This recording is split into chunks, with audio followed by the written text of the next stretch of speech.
Hello, ഇന്ന് tennis ക്ലബ്ബിൽ വെച്ച് പിക്കിൾ ബോൾ ഗെയിമിൻ്റെ ഒരു ടൂർണമെൻറ്റ് നടക്കുന്നുണ്ട് കേട്ടോ. ഞാൻ വളരെ എക്സൈറ്റ്മെൻറ്റിലാണ് ഈ ഗെയിം കാണാൻ വന്നിട്ടുള്ളത്.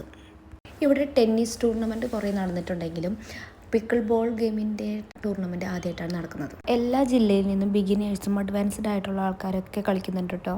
ഉദ്ഘാടനത്തിന് വന്ന IPS പോലും ഒന്ന് ട്രയൽ ചെയ്ത് നോക്കിയായിരുന്നു ഈ കളി. എല്ലാവരും ടൂർണമെൻറ്റ് എൻജോയ് ചെയ്താണ് കളിക്കുന്നത് കേട്ടോ. പിന്നെ ഞാൻ മുന്നേ പറഞ്ഞിരുന്നല്ലോ, ഞാൻ വളരെ എക്സൈറ്റ്മെൻറ്റിലാണ് ഈ കളി കാണാൻ വരുന്നത് എന്ന്. വേറെ ഒന്നല്ല, അപ്പനും അമ്മയും ഈ ഒരു ടൂർണമെൻറ്റിൽ പാർട്ടിസിപ്പേറ്റ് ചെയ്യുന്നുണ്ട് കേട്ടോ. ഇവർ പ്രാക്ടീസ് സമയത്ത് നന്നായി കളിച്ചിരുന്നതായിരുന്നു കേട്ടോ. പിന്നെ ഗാലറിയിലെ ആൾക്കാരൊക്കെ കണ്ടിട്ട് ടെൻഷൻ അടിച്ചിട്ടാണെന്ന് തോന്നുന്നു. കളി അത്ര ഉഷാറായിട്ടില്ല. എന്തൊക്കെ പറഞ്ഞാലും അവരെ കൊണ്ട് പറ്റാവുന്നതൊക്കെ അവർ ചെയ്തിട്ടുണ്ട് കേട്ടോ. നന്നായി കളിച്ചിരുന്നു, പക്ഷേ കപ്പൊന്നും കിട്ടിയില്ല എന്ന് മാത്രം.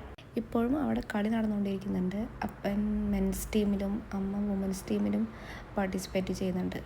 ഞാൻ പിന്നെ അവരുടെ പെയർ ഗെയിം കഴിഞ്ഞതിന് ശേഷം പിന്നെ ഞാൻ ഇറങ്ങിയിട്ടോ. പിന്നെ അവിടുത്തെ അവസ്ഥ എന്താണെന്ന് അറിയില്ല കേട്ടോ. അപ്പോൾ ഇന്നത്തെ വീഡിയോ എത്രയേ ഉള്ളൂ. വീഡിയോ ഇഷ്ടപ്പെട്ടെങ്കിൽ ലൈക്ക് ചെയ്യുക, കമൻറ്റ് ചെയ്യുക.